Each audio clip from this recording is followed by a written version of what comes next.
Hello बच्चों, welcome to Ray classes online platform. और अब हम आगे पढ़ाई करेंगे। Before we start let me remind you कि please please please like our videos, subscribe to our channel and download our application from Play Store. ठीक है, पिछले वीडियोस में हमने आपको चैप्टर 1 जो कि नंबर सिस्टम्स था उसको पढ़ लिया था, और जो हमने आपको एक फ्लो चार्ट बताया था, प्लीज प्लीज प्लीज उस फ्लो चार्ट को फॉलो करिए। आप देखेंगे कि उस फ्लो चार्ट से आपको डेफिनेटली फायदा होगा चैप्टर्स की अंडरस्टैंडिंग में, कॉन्सेप्चुअल बिल्डिंग में, चाहे कॉन्फिडेंस की बात हो। इन सब में आपको डेफिनेटली इंप्रूवमेंट फील होगा अगर आपने हमारी कही हुई बात मान ली। देखिए, हमारा काम है कहना, और और हम रिक्वेस्ट भी कर रहे हैं भाई कि मान लीजिए बात, बाकी फॉलो करना नहीं करना, it's all up to you. लेकिन अगर आप चाहते हैं कि कम मेहनत में मैक्सिमम आउटपुट मिले तो यही ट्रिक आपको फॉलो करनी पड़ेगी। हाँ, लेकिन सिंसियरिटी जरूरी है। ये नहीं कि आज मूड नहीं कर रहा तो नहीं किया, आज ये नहीं किया तो कर ले। जो हमने आपसे बोला था कि चैप्टर खत्म हो गया है तो उसको हम मंथली एक बार रिवाइज करिए सारे नोट्स को। आज जैसे चैप्टर स्टार्ट कर रहे हैं तो पहला वीडियो देखिए, नोट्स बनाइए, वीडियो खत्म होने के बाद नोट्स रिवाइज करिए, फिर अगला वीडियो देखने से पहले फिर नोट्स रिवाइज करिए, फिर वीडियो देखिए, नोट्स बनाइए, और इस लूप को आपको कंटिन्यू करना है। ठीक, आपको आधे घंटे का वीडियो देखते ही हैं, उस आधे घंटे के प्लस पहले 10 मिनट पहले रिवाइज कर लीजिए, 10 मिनट बाद तक रिवाइज कर लीजिए। मान लीजिए कि आपका वीडियो 1 घंटे का है और उसके हिसाब से आप कंटिन्यू करिए। इसके अलावा देखेंगे कि आपको डेफिनेटली चीजों को रटने की जरूरत तो नहीं ही पड़ेगी, इतना बहुत होता है। ठीक, तो चलिए अब हम लोग अपना चैप्टर नेक्स्ट स्टार्ट करते हैं। क्या नाम है हमारे अगले चैप्टर का? पॉलिनोमियल्स। पॉलिनोमियल्स चैप्टर जो है आपका, ये बहुत ही अच्छा चैप्टर है और इसको आपको अच्छे से समझना है। क्योंकि देखिए, अच्छा हमने इसलिए कहा क्योंकि इसके ऊपर आपका पूरा कैलकुलस बेस्ड है। जो 12th का आपका पूरा सिलेबस है, 12th में इंटायरली कैलकुलस है, और पॉलिनोमियल्स उस कैलकुलस की बैकबोन होता है। ये इसी को आगे बढ़ाते हुए फंक्शंस में जाते हैं, फंक्शंस से फिर, और इनफैक्ट केवल कैलकुलस ही नहीं, अलजेब्रा में हो, चाहे ट्रिग्नोमेट्री में हो, चाहे कोऑर्डिनेट में हो, हर जगह आपको कोई भी चीज एक्सप्रेशन दिखता है वो पॉलिनोमियल ही होता है। तो ये बैकबोन होता है। हाँ, थोड़ा सा बोरिंग होता है पॉलिनोमियल के डेफिनेशन वगैरह देखना, बट स्टिल आपको समझना है, रटना नहीं होता है पॉलिनोमियल के डेफिनेशन को, आपको केवल समझना होता है। तो ये क्या बना रखा है भाई हमने, इसको हटाते देते हैं यहां से। चलिए तो स्टार्ट करते हैं। पॉलिनोमियल्स में सबसे पहली चीज तो देखिए, मैथमेटिक्स में जैसे जो भी हमारे पास एक्सप्रेशंस होते हैं, आप बहुत बार देखते होंगे कि x plus y is equal to 2, x square plus y plus 2x, या 4x प्लस 2y इक्वल, या फिर इक्वल टू कभी कभी नहीं भी लिखा रहता है, या फिर 4x cube plus 3x square plus 2x plus 1, इस टाइप का कुछ कुछ दिखता रहता है आपको। मैथमेटिक्स में हर चैप्टर में आप देखते ही होंगे कि ऐसा कुछ ना कुछ दिखता रहता है। यहां पर इसी की एनालिसिस करनी है हमको। ये जो लिखा है हमने रैंडमली यहाँ पे, इसी की एनालिसिस करनी है कि ये होता क्या है, क्यों लिखते हैं, इसका बिहेवियर होता कैसा है, कब ये जीरो होता है, कब ये नॉन जीरो होता है, इसकी जनरल डेफिनेशन क्या होती है, ये जो पावर्स होती हैं ये क्या क्या हो सकती हैं, ये इक्वालिटी हम कब लगाते हैं, इक्वालिटी नहीं लगाते हैं तो हम इसको क्या बोलते हैं, यही सब आपको इन डिटेल सीखना है। ठीक, हर बुक में चाहे 8th क्यों, चाहे 9th क्यों, चाहे 10th क्यों, पहले आप नंबर्स पढ़ते हैं, फिर पॉलिनोमियल्स पढ़ते हैं। पॉलिनोमियल्स जो होती हैं ये इक्वेशंस के फॉर्मिंग का बेस होता है, बेस। ठीक है, तो चलिए स्टार्ट करते हैं। सबसे पहले बच्चों होता क्या है कि जब भी आप ये सब की बात करते हैं तो इसके पहले तो आपको दो चीजों का डिफरेंस एकदम क्लियर होना चाहिए। पहला होता है आपका कांस्टेंट, ठीक, और कांस्टेंट, और दूसरा होता है वेरिएबल। वेरिएबल्स और कांस्टेंट्स में अंतर क्या होता है, दिमाग में बिठा लीजिएगा। देखिए, चीज हो सकता है आपको पता हो तो बहुत छोटी लगेगी, और अगर नहीं पता है या इसमें थोड़ा भी डाउट है तो इस स्टेज पे कंफ्यूजन हो सकता है। कांस्टेंट हम उस क्वांटिटी को बोलते हैं, कांस्टेंट हम उस क्वांटिटी को बोलते हैं जिसकी वैल्यू फिक्स होती है। जैसे हमने कहा 2 फिक्स है, 2, 4 फिक्स है, 4, कुछ भी लिख दीजिए, कोई भी नंबर। बेसिकली मैथमेटिक्स में कोई भी आपने रियल नंबर लिखा, that is called a constant. Constant क्या हो गया? Fixed numbers. जो फिक्स्ड नंबर्स होते हैं उनको हम कांस्टेंट्स बोलते हैं। चलिए अब उसके आगे आते हैं वेरिएबल्स। वेरिएबल्स क्या होते हैं? वेरिएबल्स हम ये कहते हैं कि वेरिएबल्स उन नंबर्स को कहते हैं जिसकी वैल्यू हमको नहीं पता होती है। अब कहेंगे सर वैल्यू कैसे नहीं पता होती है? अगर हम नंबर लिखेंगे तो वैल्यू पता होगी, और अगर नंबर नहीं लिखेंगे तो फिर उसकी वैल्यू होती ही नहीं है। जैसे हमने आपसे कहा है कि भैया देखो वेरिएबल्स में हमारा x होता है, आप कहेंगे सर x तो अल्फाबेट होता है, ये वेरिएबल कैसे बोल रहे हैं? होता ये है बच्चों कि ऐसे समझिए कि इसकी वैल्यू हम आपसे पूछें कि ये कितना है, तो किसी का मन करेगा वो बोलेगा 1, सर 1 रख देते हैं, किसी का मन करेगा तो कहेगा 2 रख देते हैं, किसी का मन करेगा तो बोलो 3 रख देते हैं। लेकिन आप इसमें से कुछ भी बोलेंगे तो हम गलत नहीं बोल सकते, हम गलत नहीं बोल सकते। इसकी वैल्यू वेरिएबल वेरी करती है, क्यों? क्योंकि इसको आपने कोई पर्टिकुलर वैल्यू असाइन नहीं की है। लेकिन जब हमने लिख दिया कि x इज इक्वल टू 4, तो हमने इसकी वैल्यू असाइन कर दी, अब ये वेरिएबल फिक्स हो गया है। ठीक, तो ये अल्फाबेट और वेरिएबल x ही नहीं होता है, पहले ये देखते हैं। देखिए, तो इसकी जगह हम कुछ भी लिखें, आपको नहीं पता है कि ये क्या है, जब तक आपको नहीं पता है तब तक आप इसकी जगह कुछ भी लिख सकते हैं, कुछ भी, मतलब क्वेश्चन जिसने बनाया है he could have thought of putting any number into it, वो कुछ भी इसकी जगह आपसे कैलकुलेट करवा के वैल्यू कैलकुलेट फाइंड करवा सकता है।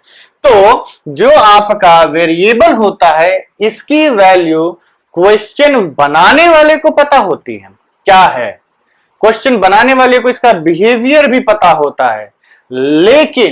लेकिन जब आपके सामने क्वेश्चन आता है आपको नहीं पता होता है। जैसे मैंने कहा कि 2x + 1 इज इक्वल टू 5, तो क्वेश्चन बना, आपके सामने एक इक्वेशन आई, अभी आप इसको देख के नहीं कह सकते कि x क्या है।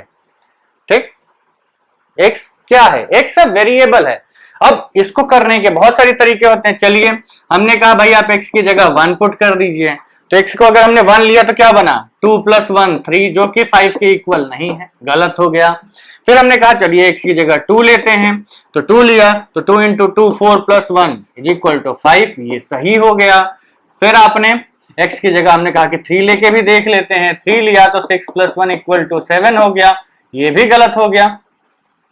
ये 2 + 1 3, 2 + 1, ये बेटा 2 + 1 था। ठीक, ये 5 के इक्वल नहीं है, ये भी 5 के इक्वल नहीं है, तो ये तीनों गलत हो गए। लेकिन आप वेरिएबल की जगह कुछ भी पुट तो कर सकते हैं ना, ये तो नहीं कह रहा ना कि भाई हम जैसे ऐसे लिखे कि 2 + 1 = 3, तो इसमें आप 2 की जगह कुछ नहीं पुट कर, लिख दिया उसने 2, यही लिखना है।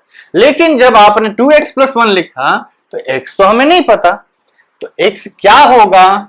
यहां पर 2 होगा। ठीक, 2 होगा। लेकिन जब आपके सामने क्वेश्चन आया तब आपको इसकी वैल्यू नहीं पता थी, तो इसको हमने क्या बोला? वेरिएबल। क्वेश्चन के हिसाब से इसकी वैल्यू बदलती रहती है। किसके हिसाब से? क्वेश्चन के हिसाब से इसकी वैल्यू बदलती रहती है।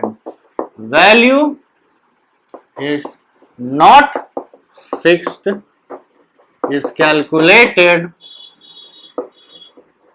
एज पर क्वेश्चन में जो भी डेटा दिया हुआ है उसके हिसाब से आप इसकी वैल्यू कैलकुलेट करते हैं। ठीक, तो कांस्टेंट और वेरिएबल में अंतर पता चल गया। अब आते हैं, अब ये तो नंबर्स हो गए, ये आपके वेरिएबल्स हो गए। तो वेरिएबल्स के और कांस्टेंट्स के कॉम्बिनेशन से ही आपके सब बनते हैं। तो सबसे बेसिक यूनिट जो बनती है उसको हम बोलते हैं टर्म। ठीक, टर्म होता है, टर्म की डेफिनेशन ये होती है कि it is product of variables, its powers and coefficients. देखिए डेफिनेशंस याद करने की आपको भी जरूरत नहीं, हम भी याद नहीं रखते हैं। ठीक, तो कहते हैं it is product of variables, its powers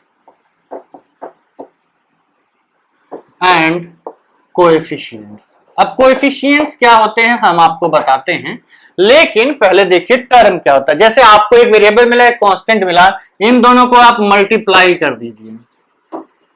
2x variable हमारा क्या है? ये वेरिएबल है, ये कांस्टेंट है, अभी हम कांस्टेंट ही बोलेंगे। ठीक, 4x², 3y³, 5y⁴, 7z ये सब, ये सारे के सारे आपके टर्म्स हैं। यही नहीं 4xy 6xyz, ये सब टर्म्स हैं। वेरिएबल्स कितने भी हो सकते हैं, कांस्टेंट्स कितने भी हो सकते हैं, लेकिन कंडीशन क्या है, ये स्क्वायर भी हो सकता है, आप मल्टीप्लाइड होना चाहिए, वेरिएबल और कांस्टेंट्स मल्टीप्लाइड होने चाहिए और वेरिएबल की पावर्स होनी चाहिए। इसको हम कहते हैं टर्म्स। ठीक, टर्म्स क्लियर रखिएगा। ठीक, अब आगे बढ़ते हैं। जब आप इससे आगे बढ़ेंगे तो आपका आता है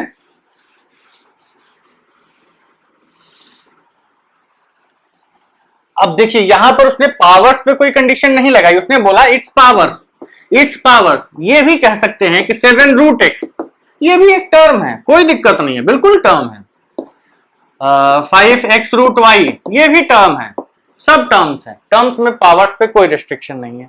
ठीक, अब इन टर्म्स को आप जब कंबाइन करते हैं तो आपका बनता है अलजेब्राइक एक्सप्रेशन। ठीक, अलजेब्राइक एक्सप्रेशन बना कैसे, कॉम्बिनेशन ऑफ टर्म्स।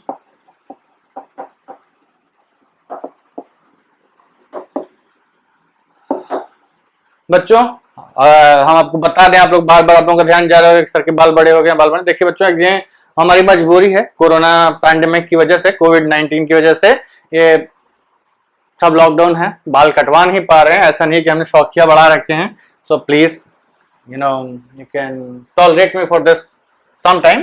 जैसे ये सब सिचुएशन नॉर्मलाइज होगी, पता लगे हम बाल कटवाने गए कोरोना में और वहीं हम ही को कोरोना ने काट दिया, इसलिए हम बाहर नहीं निकल रहे। चलिए anyway, jokes apart, algebraic expressions हम ये कहते हैं कॉम्बिनेशन ऑफ टर्म्स होता है। कौन से टर्म्स, ये टर्म्स, ये अलजेब्राइक टर्म्स होते हैं। देखिए इसको आप अलजेब्राइक टर्म्स भी बोल सकते हैं, मैथमेटिक्स का है तो बार बार अलजेब्राइक बोलने का टर्म नहीं, बोलने की जरूरत नहीं है।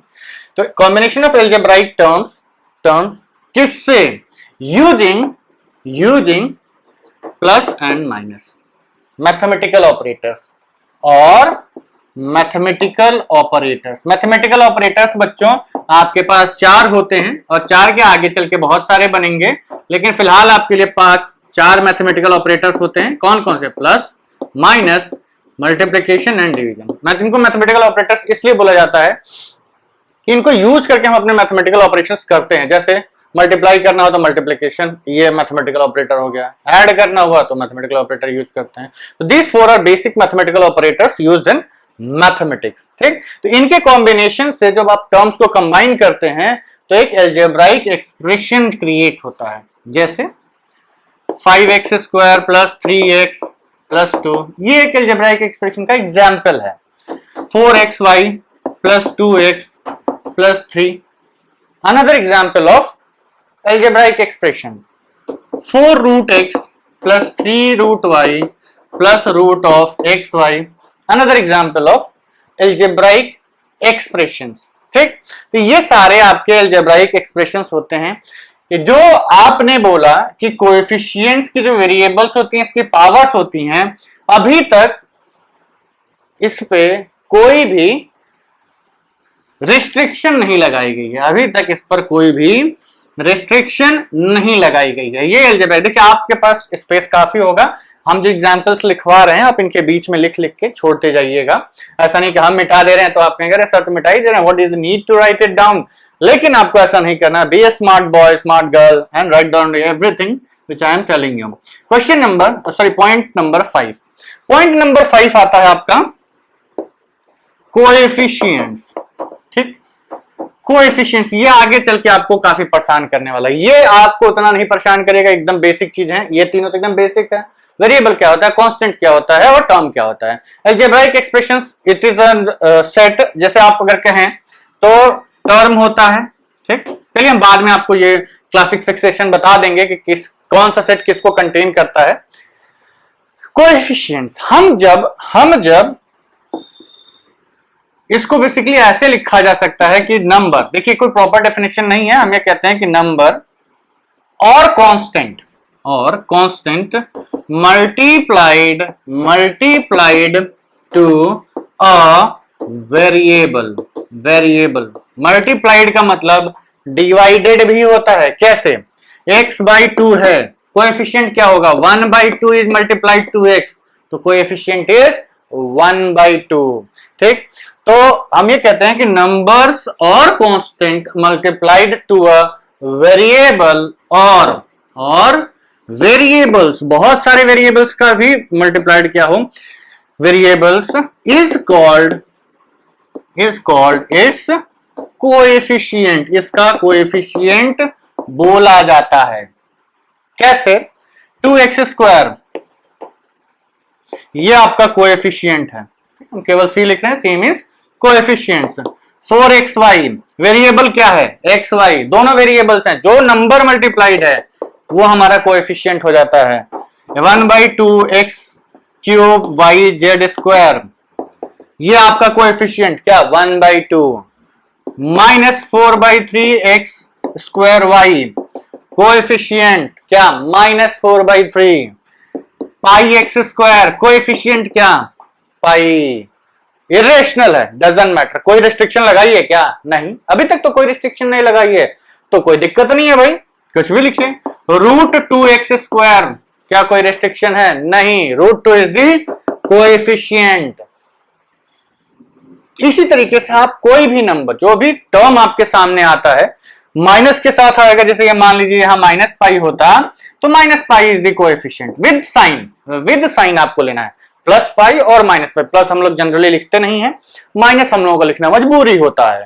ठीक, तो देखिए बच्चों, ये जो आपके टर्म्स हैं, इसके जो कोएफिशिएंट्स होते हैं वो, तो अभी तक आपने क्या सीखा? पहली चीज सीखी कि भैया कांस्टेंट क्या होता है, फिक्स्ड नंबर्स, वेरिएबल्स क्या होते हैं, वो जिसकी वैल्यू क्वेश्चन हमसे कैलकुलेट करवाना चाहता है, या जिसके ऊपर हमारा फंक्शन बेस्ड है, या जिसकी वैल्यू को हम बार बार बदलते रहते हैं, वो हमारे वेरिएबल्स बोले जाते हैं। उसके बाद हमने आपको बताया टर्म्स क्या होते हैं, तो कहते हैं टर्म्स वेरिएबल की पावर्स और उसके साथ मल्टीप्लाइड कांस्टेंट नंबर्स को हम टर्म्स बोलते हैं, अलजेब्राइक टर्म्स बोलते हैं। एक्सप्रेशंस हमने बोला कि जब आप बहुत सारे टर्म्स को एक साथ ज्वाइन कर देते हैं using addition and subtraction, multiply करेंगे तो टर्म में ही रहेगा। अब ऐसा नहीं है बच्चों कि 2x स्क्वायर एक टर्म है, इसमें हमने 4x स्क्वायर और मल्टीप्लाई कर दिया, तो ये टर्म ही रहेगा। क्या बनेगा? ये 8x टू द पावर 4 हो गया ना, तो ये आपका टर्म ही है। इसलिए हमने आपको कहा कि using multiplication and division, but आप एक सिंगल टर्म वाले को भी अलजेब्राइक एक्सप्रेशन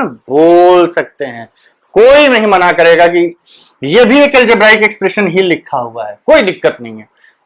ठीक, पर मल्टीपल टर्म्स को जब आप ज्वाइन कर लेते हैं तो बड़े अलजेब्राइक एक्सप्रेशंस बन जाते हैं। ठीक, उसके बाद हमने आपको बताया कि कोएफिशिएंट्स क्या होते हैं। कोएफिशिएंट्स हम ये कहते हैं कि वो नंबर्स, वो कांस्टेंट नंबर्स जो वेरिएबल्स के साथ मल्टीप्लाइड होते हैं, कांस्टेंट नंबर्स। कोएफिशिएंट किसको बोलेंगे?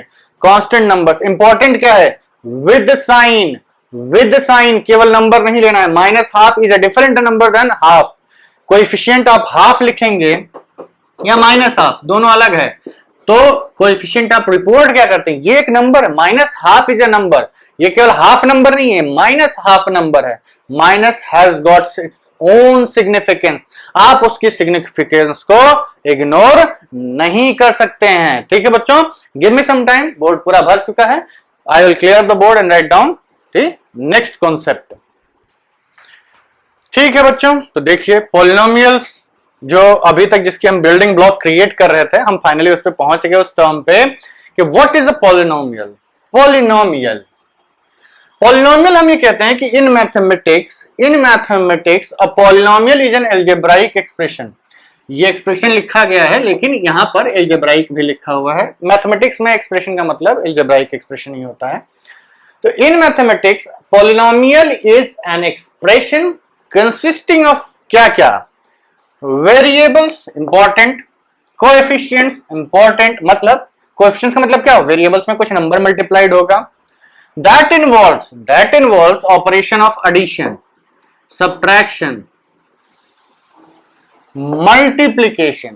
ठीक, कैसे? 2, जैसे एक वेरिएबल है, एक कांस्टेंट है 2, एक वेरिएबल है x और एक वेरिएबल है y, एक है x। हम पॉलिनोमियल वन वेरिएबल की बात करें तो एक ही करते हैं, तो x स्क्वायर है और से x क्यूब है, एक 4 है, तो इसके वेरियस कॉम्बिनेशंस, जैसे आपने 2 इंटू एक्स किया plus x square plus 4 into x cube कर दिया, तो क्या बन गया ये 2x plus x square plus 4x cube, ये एक पॉलिनोमियल बन गया। ठीक, combination of variable, its coefficients that involves operations of addition, minus भी हो सकता है, सब्सट्रैक्शन, मल्टीप्लीकेशन तो इनके बीच में है ही है।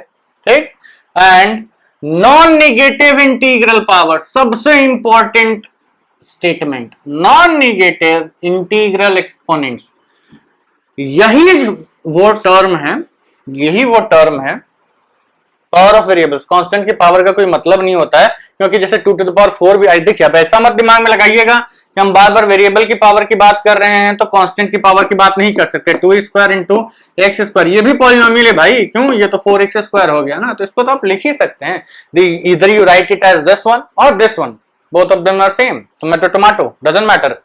तो बेसिकली ये कहा जाता है कि अगर अभी तक हमने पावर पे कोई रिस्ट्रिक्शन नहीं लगाई थी, यहां पर पावर पर एक रिस्ट्रिक्शन लगी है कि इसमें नोट करने वाली बात है कि एक्सपोनेंट और पावर्स ऑफ वेरिएबल, ये हम अलग से दोबारा लिख रहे हैं क्योंकि ये इंपॉर्टेंट है, of variable should be non negative integers, मतलब नॉन नेगेटिव इंटीजर्स, पॉजिटिव या जीरो, निगेटिव नहीं लेना है, तभी शुड बी, या रादर इसको कह सकते हैं क्या, होल नंबर्स, जिसकी पावर्स होल नंबर्स होंगी उसको हम पॉलिनोमियल बोलेंगे। ठीक, तो जो एक तरीके से हम ये कह सकते हैं कि अभी तक हमने जो आपको अभी इसके पहले जो बताया था कि अलजेब्राइक एक्सप्रेशन टर्म्स के कॉम्बिनेशन से बनता है, उसमें हमने आपको कोई रिस्ट्रिक्शन नहीं लगाई थी एक्सपोनेंट्स पे। ठीक,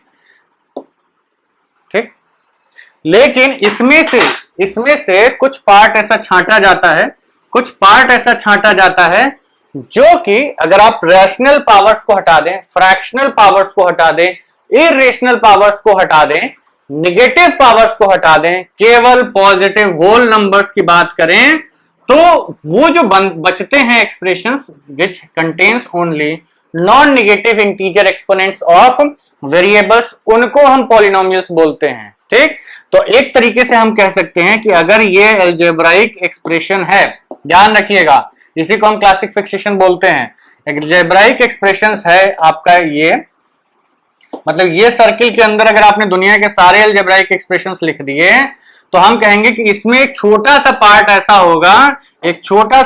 ऐसा होगा जो पॉलिनोमियल बन जाएगा। ठीक, समझ रहे हैं, अलजेब्राइक एक्सप्रेशंस सबको कंटेन करता है, वह विधाता है, ब्रह्मांड है, या जो भी आप बोलना चाहें, the entire universe of expressions is algebraic expressions. ठीक, उसके अंदर आता है आपका पॉलिनोमियल्स। ठीक, अभी तक की बात कर रहे हैं, आगे चल के और भी बड़े बड़े सेट्स आएंगे, लेकिन फॉर द टाइम बिंग आपको समझना है कि पॉलिनोमियल, अभी इसके अंदर भी कैटेगरीज आएंगी, वो हम बताते हैं अभी, लेकिन पॉलिनोमियल्स अलजेब्राइक एक्सप्रेशंस का एक छोटा सा हिस्सा होता है।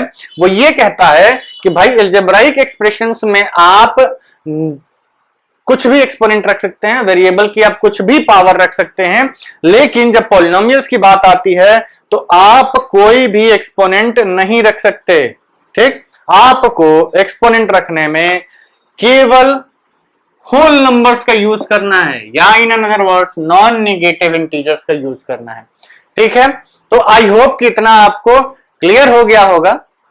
इसमें एक एक टर्म इंपॉर्टेंट है, एक एक डेफिनेशन इंपॉर्टेंट है। हाँ, माइंड इट, रटना नहीं है, इस डेफिनेशन को आपको याद नहीं करना है, ये नहीं कि सुबह शाम उठ के चालू हो जाओ, ये सब करने की जरूरत नहीं है, समझना जरूरी है क्या बोल रहे हैं। वेरिएबल होगा, कांस्टेंट होगा, कोएफिशिएंट होगा, उसकी एक्सपोनेंट्स होंगी, एक्सपोनेंट पे क्या कंडीशन लगाई, एक्सपोनेंट पे कंडीशन ये है कि नॉन नेगेटिव इंटीजर्स की बात करते हैं। ठीक है, गिव मी सम टाइम, हम इस बोर्ड को क्लियर करते हैं, उसके बाद हम बोर्ड पे कुछ एक्सप्रेशंस लिखेंगे जिसको कि आप बताइएगा कि पॉलिनोमियल है नहीं है, कोएफिशिएंट क्या है। ठीक, लेकिन उसके पहले उसके पहले हम आपको एक एक्सप्रेशन लिखवा देते हैं, एक एक्सप्रेशन लिखवा देते हैं जिसको कि हम कहते हैं जनरल रिप्रेजेंटेशन ऑफ पॉलिनोमियल्स। वो एक्चुअली हम इसलिए पहले हम क्लियर करके दूसरा ही बताना चाहते थे, लेकिन वो चीज हमें इसके नीचे ही लिखवानी है। That is very important to be remembered. Write beneath this ये स्टेटमेंट ही आना चाहिए, general representation of polynomials. General representation of polynomials क्या होता है, तो वो हम कहते हैं कि देखिए इसको हम ऐसे लिखते हैं, ये px भी हो सकता है, qx भी हो सकता है, qy भी हो सकता है, rz भी हो सकता है, कुछ भी हो सकता है। ये पॉलिनोमियल का नाम होता है, नेम ऑफ पॉलिनोमियल। ठीक, p। ठीक, ये जो x है ये वेरिएबल ऑफ पॉलिनोमियल होता है, मतलब इसी वेरिएबल में आपका पॉलिनोमियल बनेगा। और जनरल पॉलिनोमियल क्या बनता है, an x to the power n, an minus 1 x to the power n minus 1, an minus 2 x to the power n minus 2, ऐसे करते करते कब तक, जब तक कि a1x और a0 तक हम ना पहुंच जाए। ठीक, ये जनरल रिप्रेजेंटेशन है। हम कहते हैं कि इसमें कुछ रिस्ट्रिक्शन होती है कि ये पॉलिनोमियल बने, इसके लिए ये रिस्ट्रिक्शन होती है कि जो an होता है पहला कोएफिशिएंट, ये 0 नहीं होना चाहिए। ठीक, इसका मतलब बाकी 0 हो सकते हैं, बाकी पे हमने कोई कंडीशन नहीं लगाई, तो बाकी 0 हो सकते हैं। ठीक, an 0 नहीं होना चाहिए। और ये क्यों नहीं 0 होना चाहिए, ये काफी इंपॉर्टेंट है, it is quite important in mathematics. अभी हम आगे चल के अभी इसी चैप्टर में आपको पता चलेगा कि ये क्यों नहीं 0 हो सकता। ठीक, उसके बाद an माइनस 1, an माइनस 2, ठीक, ये सारे के सारे a0 तक क्या होने चाहिए, रियल नंबर्स। कॉम्प्लेक्स कॉम्प्लेक्स में मत जाना, जिसने पढ़ लिया हो टैलेंट मत दिखाना, सारे के सारे ये रियल नंबर्स होंगे। और ये है क्या, ये ऐसे लिख लीजिए, ऑल आर कोएफिशिएंट्स। इन्हीं को हम कोएफिशिएंट्स बोले ना, कि जो भी वेरिएबल से मल्टीप्लाइड है उसको हम कोएफिशिएंट्स हैं, are coefficients and all coefficients क्या होने चाहिए, रियल नंबर्स होने चाहिए, रियल नंबर्स। कॉम्प्लेक्स वगैरह नहीं हो सकता है। उसके बाद एक और चीज इंपॉर्टेंट है कि यहां पर जो n है, n is a whole number, n एक होल नंबर ही होना चाहिए। अब n को होल नंबर इसलिए बोल दिया गया कि अगर आप यहां 0 पुट करेंगे तो ये यही खत्म कहां हो रहा है, a0 x to the power 0 है ना, ये सबसे छोटा पॉलिनोमियल होगा। उसके बाद आप n को 1 रख सकते हैं, 2 रख सकते हैं, 4 रख सकते हैं, 10 रख सकते हैं, 100 रख सकते हैं, 50 रख सकते हैं, कुछ भी रख सकते हैं, वो रखिए, उसके हिसाब से बाकी रख दीजिए, लिख दीजिए। तो ये होता है आपका पॉलिनोमियल्स का जनरल रिप्रेजेंटेशन। ठीक है, give me some time to clear up the board. ठीक है बच्चों, तो बोर्ड पे हमने 3 टर्म्स लिखे हुए, 3 एक्सप्रेशंस लिखे हुए हैं। ये तीनों एल्जेब्राइक एक्सप्रेशंस हैं, कोई दिक्कत नहीं, एल्जेब्राइक एक्सप्रेशंस तो हैं ही हैं। ठीक, अगर पॉलिनोमियल्स की बात करते हैं तो हमने आपसे बोला था कि एल्जेब्राइक एक्सप्रेशंस का कुछ पार्ट हम चूज कर लेते हैं जिसको हम पॉलिनोमियल्स बोलते हैं, बाकी जो बचता है वो रेशनल एक्सप्रेशन बाकी में चला जाता है, वो एल्जेब्राइक में चला जाता है, पॉलिनोमियल नहीं बोला जाएगा। तो अब हम चेक करते हैं। पहले तो ये बताइए कि इनमें से कौन कौन से टर्म्स पॉलिनोमियल्स इन वन वेरिएबल हैं, वन वेरिएबल इंपॉर्टेंट। ठीक, और पॉलिनोमियल्स, तो देखिए पहले वाले को ये नहीं है, this is not a polynomial in one variable. क्यों, कि इसमें वेरिएबल्स कितने हैं, x भी वेरिएबल है, y भी वेरिएबल है, z भी वेरिएबल है। ठीक, इसके अच्छे से एनालिसिस कर लेंगे ताकि आपको क्लियर हो जाए। तो वेरिएबल्स क्या क्या है, 4 y square x cube y square and z, ये वेरिएबल्स हैं। 3 वेरिएबल्स इन्वॉल्व हो गए कि पॉलिनोमियल इन वन वेरिएबल तो नहीं हुआ। इसमें वेरिएबल क्या क्या है, x एंड x, ये पॉलिनोमियल हो सकता है, अभी पूरे चेक्स नहीं हुए हैं। इसको देखते हैं, इसमें वेरिएबल x ये भी पॉलिनोमियल हो सकता है वन वेरिएबल में, तो ये दोनों वन वेरिएबल में आ गए। अब पॉलिनोमियल चेक करते हैं। तो पॉलिनोमियल चेक करने के लिए हमने आपको कंडीशन क्या बताई थी कि जो वेरिएबल है उसके एक्सपोनेंट्स या पावर्स कैसी होनी चाहिए, non negative integers, means whole numbers. तो चेक करते हैं, इसकी पावर 3 वेरी गुड, इसकी पावर 2 वेरी गुड, इसकी पावर 1 बहुत अच्छे, इसकी पावर इसके साथ भी वेरिएबल मल्टीप्लाइड है called x to the power 0, इसकी वैल्यू क्या होती है 1 होती है, अभी कुछ दिन पहले ही हमने बताया था। तो इसके exponent 0 which is a whole number, absolutely correct. इसने पॉलिनोमियल इन वन वेरिएबल की सारी कंडीशंस पूरी कर दी, तो this is a polynomial in one variable. इस पे आते हैं, इसकी power 4 whole number very good, इसकी power 1/2 whole number very bad. एक गलत मछली सारे तालाब को गंदा कर सकती है, ये एक एक्सपोनेंट इस पूरे एक्सप्रेशन को पॉलिनोमियल होने से मना कर रहा है। ठीक, तो ये हो गया आपका पॉलिनोमियल का क्लासिफिकेशन। अब आगे बढ़ते हैं, हम आपसे पूछें कि भैया इन सब वेरिएबल्स के एक्सपोनेंट्स बताओ, पॉलिनोमियल है या चाहिए नहीं है। इसका एक्सपोनेंट 3, इसका 2, इसका 1, इसका 3, इसका 2, इसका 1, इसका 0, इसका 4, इसका 1/2, इसका 0। ये हम बार बार इसलिए बोल रहे हैं कि बाद में मत बोलना सर इसमें तो वेरिएबल ही नहीं है, हम वेरिएबल की पावर कहां से बताएं, 0 है। 2 अगर हम लिखते हैं तो ये कांस्टेंट पॉलिनोमियल है जिसके की पावर 0 होता है वेरिएबल का। ठीक, चलिए आगे बढ़ते हैं।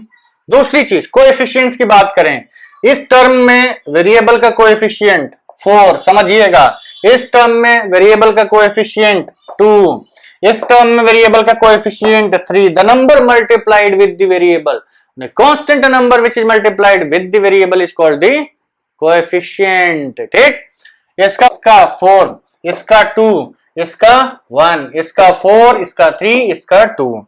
देखिए वो टर्म, वो कॉम्बिनेशन ऑफ टर्म्स पॉलिनोमियल बने या नहीं बने, इसका इससे कोई मतलब नहीं है कि वो कोएफिशिएंट है कि नहीं, उसका कोएफिशिएंट है भाई, ये इसके परिवार का साथी है, 4 उसके साथ है, कोएफिशिएंट अभी भी बोला जाएगा। ठीक है, भले ही वो पॉलिनोमियल्स की कैटेगरी में नहीं माना। आप ऐसे मान सकते हैं कि अलजेब्राइक एक्सप्रेशंस आपका वर्ल्ड है और पॉलिनोमियल्स एक देश है इंडिया। ठीक, तो इंडिया में रहने वाले जितने लोग हैं दे आर कॉल्ड इंडियंस। ठीक, क्यों? क्योंकि उनका एक जियोग्राफिकल लोकेशन है, पर्टिकुलर बिहेवियर है, पर्टिकुलर लैंग्वेज है, पर्टिकुलर सर्टेन कल्चर है जिसको वो लोग फॉलो करते हैं, तो उनको एक कैटेगरी में बांट दिया गया है, that category is called Indians. ठीक, we are proud to be Indians. उसी तरीके से इनको पॉलिनोमियल्स बोल दिया गया है। तो जो भी हमारे पासपोर्ट को होल्ड करेगा और इंडिया में 5 साल से ज्यादा रहेगा, he is entitled to be an Indian citizen, तो उसको हम इंडियन बोलेंगे। उसी तरीके से जो भी चीजें पॉलिनोमियल्स की कंडीशन को सेटिस्फाई करेंगी उनको हम पॉलिनोमियल्स बोलेंगे।